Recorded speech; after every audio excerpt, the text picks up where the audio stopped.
Fa 20 anys TV3 va convertir la política en humor i les cançons en armes de sàtira. El programa de referència política a Catalunya. I és que aquest programa no es tracta de cap taula de debat ni de fer entrevistes, sinó de fer la política humor. I no només a través d'esquetxos de gags, sinó a través de les seves cançons. Clàssics convertits en paròdia o cançons actuals convertides en himnes.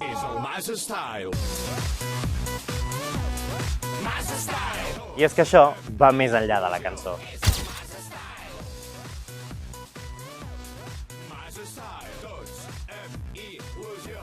L'any 2006 s'estrena un programa polític i d'humor a TV3, al Polònia, i durant 20 anys s'ha emès cada dijous a la televisió pública catalana. El 16 de febrer del 2006 s'estrena el primer episodi de Polònia, comptant amb Toni Soler i Pasqual Maragall en el primer gag. Però per què em parla en castellà? Esto és per Antena 3. No, per TV3? TV3? Clar. Ah, sí? Ah, la meva, Bueno, la nostra, Ah, llavors no em fa falta guió, puc dir el que vulgui si és la meva. El primer programa ja va demostrar ser tot un èxit, aconseguint més d'1 milió d'espectadors i un 34,4% del share. El seu nom està molt ben triat i és una declaració d'intencions. Un programa d'humor i sàtira fet a Catalunya s'havia de dir Polònia. Però per què Polònia? Durant anys, alguns sectors espanyolistes es referien als catalans com a polacos, perquè feien servir una llengua diferent al castellà i, per tant, incomprensible per ells. I el català se l'anomenava polac i les persones que la parlaven eren polacos o polaques. Per aquesta raó, el Polònia es diu així. Abans del Polònia, Toni Soler ja experimentava amb aquesta sàtira política. En concret, ho feia a 2 programes. El primer era Minoria Absoluta, a la ràdio, i el segon era Mira Usted, a televisió. De Esquerra Republicana, o debería decir Esquerra. ¿Acaso se avergüenzan de la E de España? Ambdós programes van ser dirigits per Toni Soler. Minoria Absoluta va tenir una continuïtat de 9 anys a RAC1 i també va tenir la seva versió televisiva a City TV, mentre que Mira Usted es va emetre només a Antena 3 i va durar pocs mesos, a causa dels canvis constants de programació. En els 2 programes hi podem veure actors com Queco Novell, que també han format part i formen part de la família del Polònia. I 20 anys després, el Polònia segueix tan viu com el primer dia. I això és perquè s'ha sabut adaptar a l'actualitat, en concret a les xarxes socials com TikTok i Instagram. Les xarxes del Polònia recullen prop de 200.000 seguidors a Instagram i més de 180.000 a TikTok. En aquesta darrera xarxa social s'hi troben més de 5 milions de m'agrades. Un dels vídeos més virals recull més de 8 milions de visites. El que més acostuma a triomfar són els gags musicals. I darrere d'aquests èxits no hi ha cap intel·ligència artificial, sinó que hi ha guionistes i compositors que converteixen les cançons en sàtira política. Voldria saber una mica com és el procés de fer un gag musical al Polònia.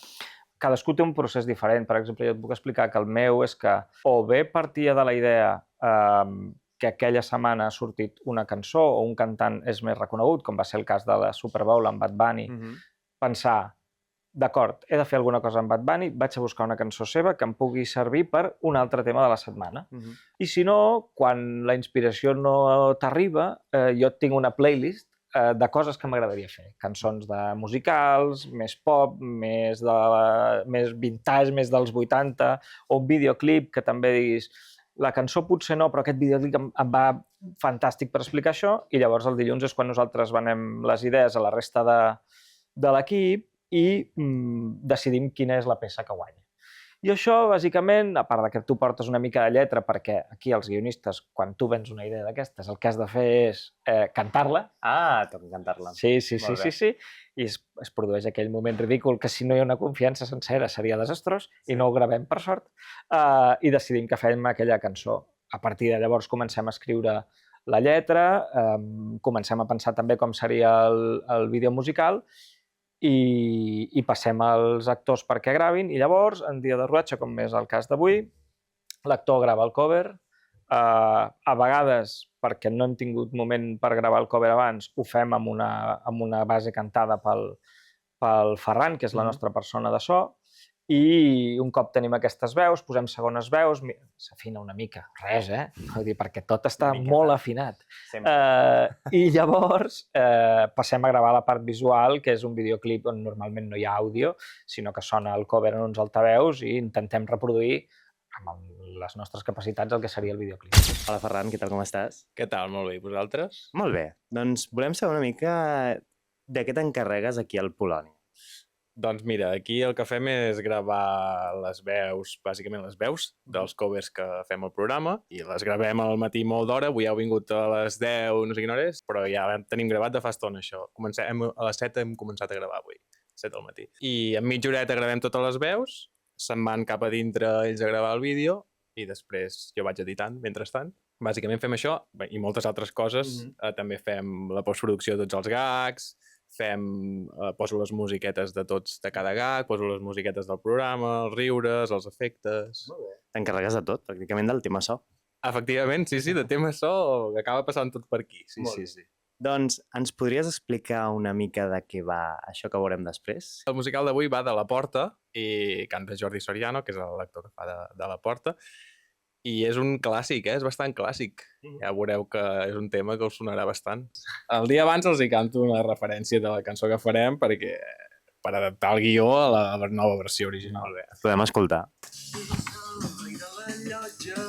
Aquest sóc jo. Molt bé,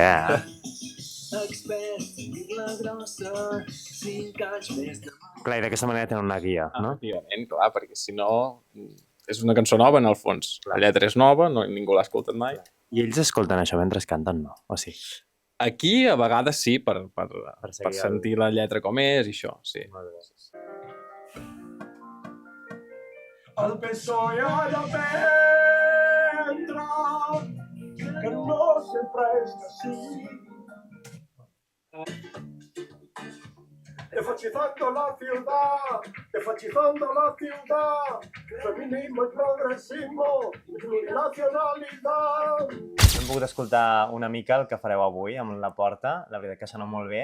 Com ha nascut la idea? O sigui, com ha anat? Quan nosaltres ens asseiem la setmana passada i sobretot fem el mail als guionistes amb el que preveiem que passarà la setmana següent, tenim molt clar que diumenge a la nit hi haurà una victòria i hi haurà president nou, entre cometes, del Barça. Per tant, sapiguem que serà a La Porta segurament i sobretot gastem els esforços en pensar què fem amb ell i si és tema important fem un musical i si és Víctor Font sabem que haurà de ser una cosa molt antitètica d'un senyor celebrant amb el nivell aquí d'esperit i d'energia. Clar. Llavors, els guionistes, en aquest cas va ser la Marta Bosch, va pensar, home, una persona aixelebrada, celebrant a tot gas això, living la vida loca, més rima amb La Porta, per tant, són aquests camins que anem trobant. I a vegades quan obres i comences a tirar lletra veus que realment hi ha un camí i que et porta per on volies, o fins i tot a camins que no havies pensat i dius, ostres, això és xulo, i a vegades obres la lletra i comences a fer i veus que no t'acaba de funcionar. Però sí, això va ser... En aquest cas sí que ha funcionat, heu vist que funciona, no? Absolutament. Molt bé. Aneu. Que fuerte. Som al plató de Polònia. S'ha de fer silenci perquè ara començaran a gravar.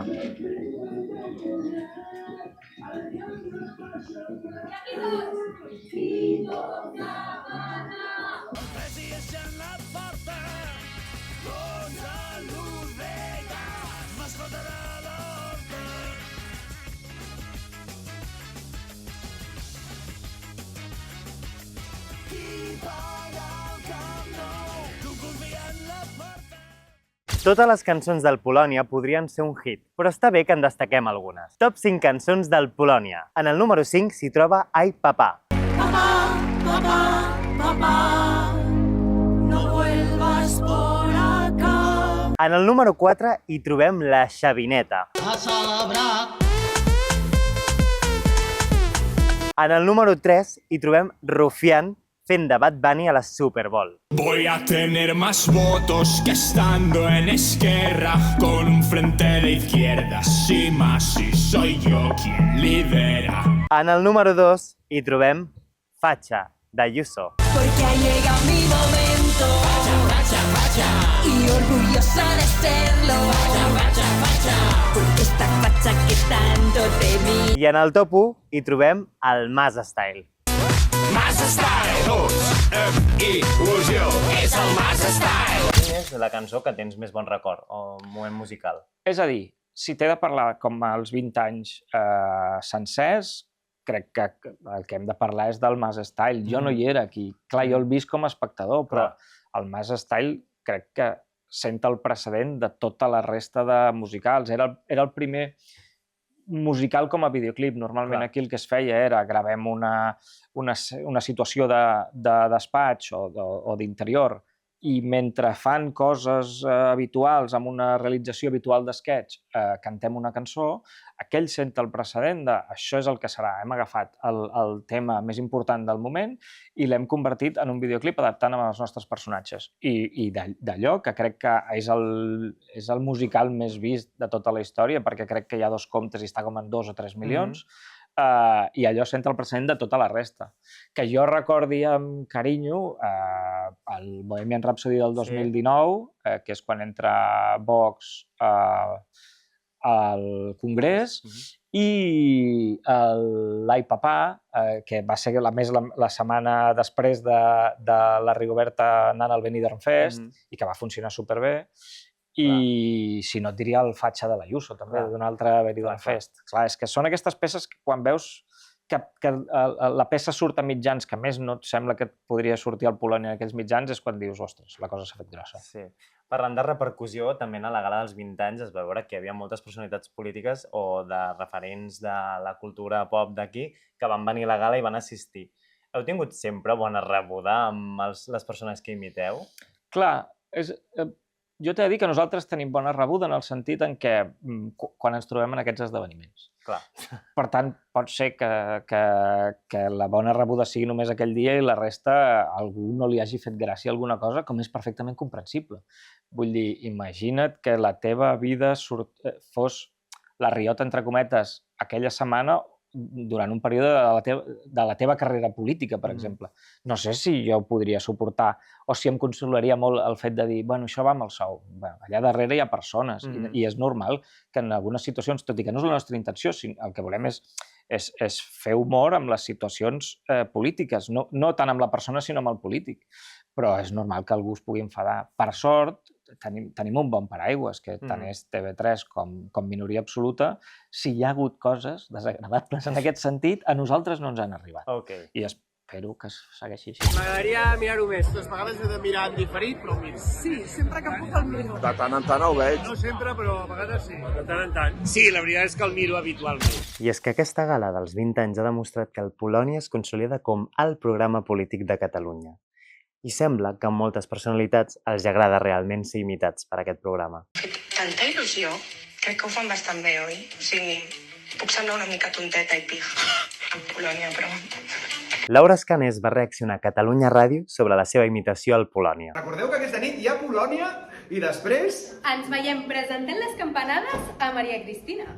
No expliqueu perquè potser vosaltres sí que feu Polònia. Però la presentar les campanades ens ho deixàveu Perdoneu? Perdona? Perdona? Però qui s'ha mirat d'on sortiu?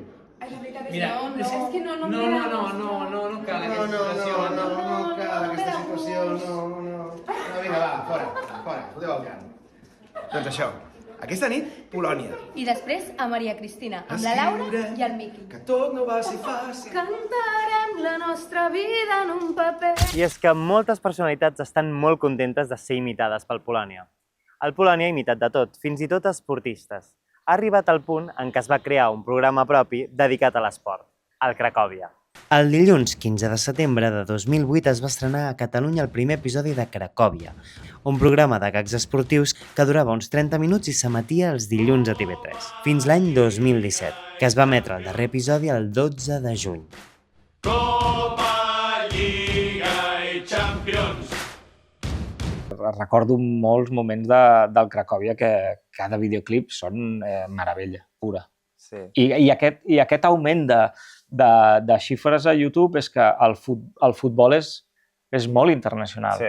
Jo no m'imagino algú a Mèxic veient un sketch del Polònia, si no parla exclusiu o no va dirigit a aquell públic. Però en canvi el futbol i que surtin Mascherano i Messi, clar, això fa que, a part del públic català, tot el que era Centre-Sud-amèrica, allà, si mires les estadístiques, veuràs que hi ha molt públic d'allà. I clar, això és un regal, que descobrir que els teus esquetxos tenen 30 milions, i crec que el més vist de Cracòvia és Mascherano ensenya a xutar penals a Messi, crec. I és...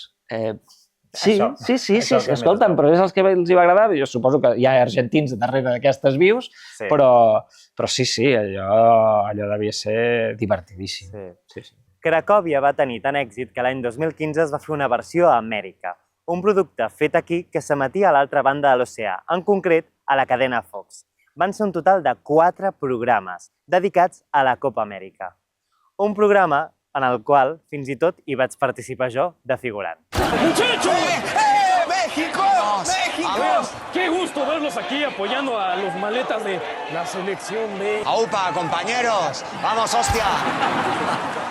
En algun cop s'ha intentat fer alguna cosa semblant a la resta de l'Estat i no ha acabat de quallar. Quin creus que és la raó o què és el que fa que aquí Catalunya hagi funcionat? És l'eterna pregunta. És a dir, si realment et pogués dir va ser això, estaria treballant com a programador de tele i m'estarien pagant molts diners. No t'ho sé dir. Hi ha moltes teories al respecte. Que si... No hi estic molt d'acord, però diuen nosaltres, pel nostre tipus d'humor, que s'apropa més un humor anglès, ens fa menys mal riure'ns de nosaltres mateixos. I allà això no funciona tant. Te'n pots enfotre dels altres, però quan te'n fots de tu mateix és... No, això ja no m'agrada. Home, hi ha una pàtina aquesta de sentir-te per sobre de la resta de la gent. Jo crec que és més cultural de com entenem nosaltres l'humor. Crec que ha de ser això, perquè si realment algú veiés possibilitat que això funcionés i perquè a més és fàcil d'extrapolar, molts dels personatges que tenim nosaltres també són a nivell estatal i per tant i les xifres, quan una peça nostra parla de política general o d'un personatge conegut a tota Espanya, arriben moltes visualitzacions de la resta d'Espanya. Per tant, jo crec que alguna cosa es podria fer. O podríem deixar que ho féssim nosaltres des d'aquí, que les views es quedessin aquí. Ja està. Exacte. Molt millor. Molt bé, doncs molt bona resposta i gràcies, Xavi, per tot. A vosaltres. I ara només queda celebrar amb il·lusió 20 anys més del Polònia.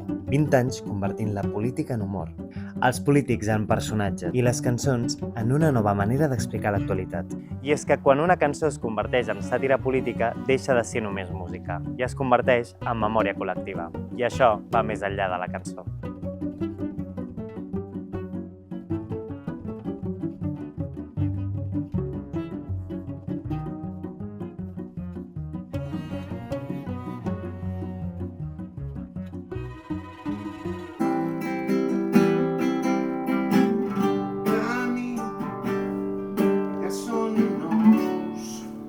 Passarem al platet.